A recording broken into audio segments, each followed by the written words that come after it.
So what's stones? Well, it's a ball toss game, like bocce. One player throws a small target ball, called a mark, and then immediately throws one of their stones in an attempt to get as close to the mark as possible. The other team then begins to throw their stones, one at a time, in an attempt to get closer than the opponent's stone. This process continues until each team has thrown 4 stones. That ends a round, and points are awarded for each stone that is closer to the mark than the opponent's closest stone. With that, all similarities end, and stones becomes a game of its own. Take that basic gameplay and put it on a course with obstacles and defined boundaries. The stones course consists of 5 distinct stretches. For example, 1, 2, 3, 4, and 5.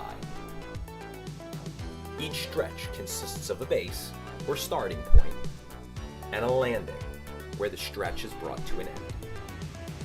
In addition, the stones that a player has at his or her disposal are different sizes.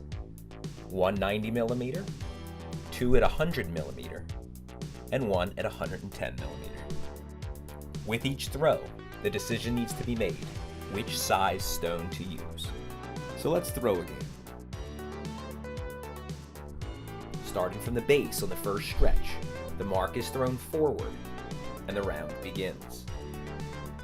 The individual chosen to throw the first mark must then throw his or her first stone.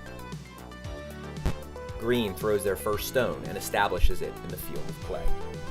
But with its first stone, red establishes its stone closer to the mark.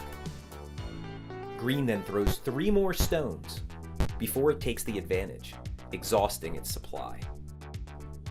With its 3 remaining stones, red is able to get 1 closer than green's closest, taking a 1-point lead. The mark throw now goes to red, and they establish it deep on the landing of the first stretch.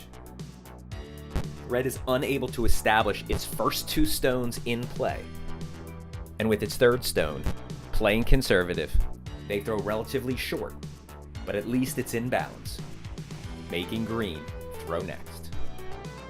With its first stone, green is easily inside red. With red's final ball thrown out of bounds, green takes advantage of the opportunity. Scoring 2 of its final 3 stones, green takes a 3-1 lead.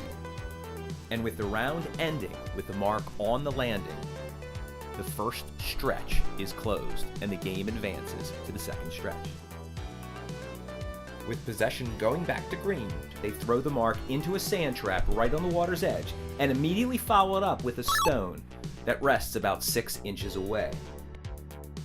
Failing to get closer with its first 2 stones, red takes a risk with its 3rd stone and puts it in the water. A ball thrown in the water is not only out of bounds, but it is a penalty, forcing red to drop its final stone. With plenty of room, green is able to put its last 3 stones inside red's closest, giving them what should be 4 points, but in stones. When all 4 of one team's stones are inside of all 4 of another's, 6 points are awarded. Green opens up a 9-1 lead. Now down 8, red throws short, trying to give themselves more opportunities to get back into the game. They establish their first stone in play, but leave plenty of room for green to counter.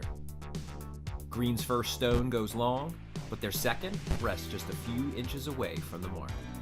With its second stone, red aggressively knocks out the green sitting next to the mark, replacing it, and giving themselves the advantage. Green's final 2 stones fall short. Red takes advantage of the opportunity, throwing their final 2 stones inside green's closest, closing the gap to 9-4. Over the next series of rounds, green tries to hold on by going to landing with each of their throws,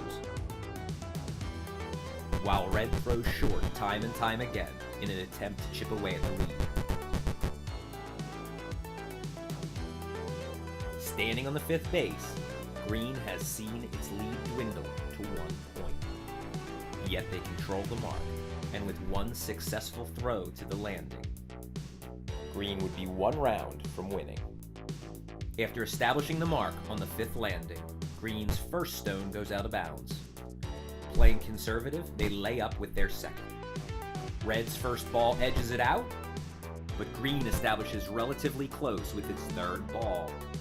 With nothing to lose, red goes straight for the mark, missing with its first 2, but resting just inches away with its final throw. Yet green holds the game's final stone in hand. And with it, green knocks out the red, leaving its stone in its place and winning the game by 2. Now go ahead, grab a beer, and throw some stones. What's the worst that can happen? Just watch the windows.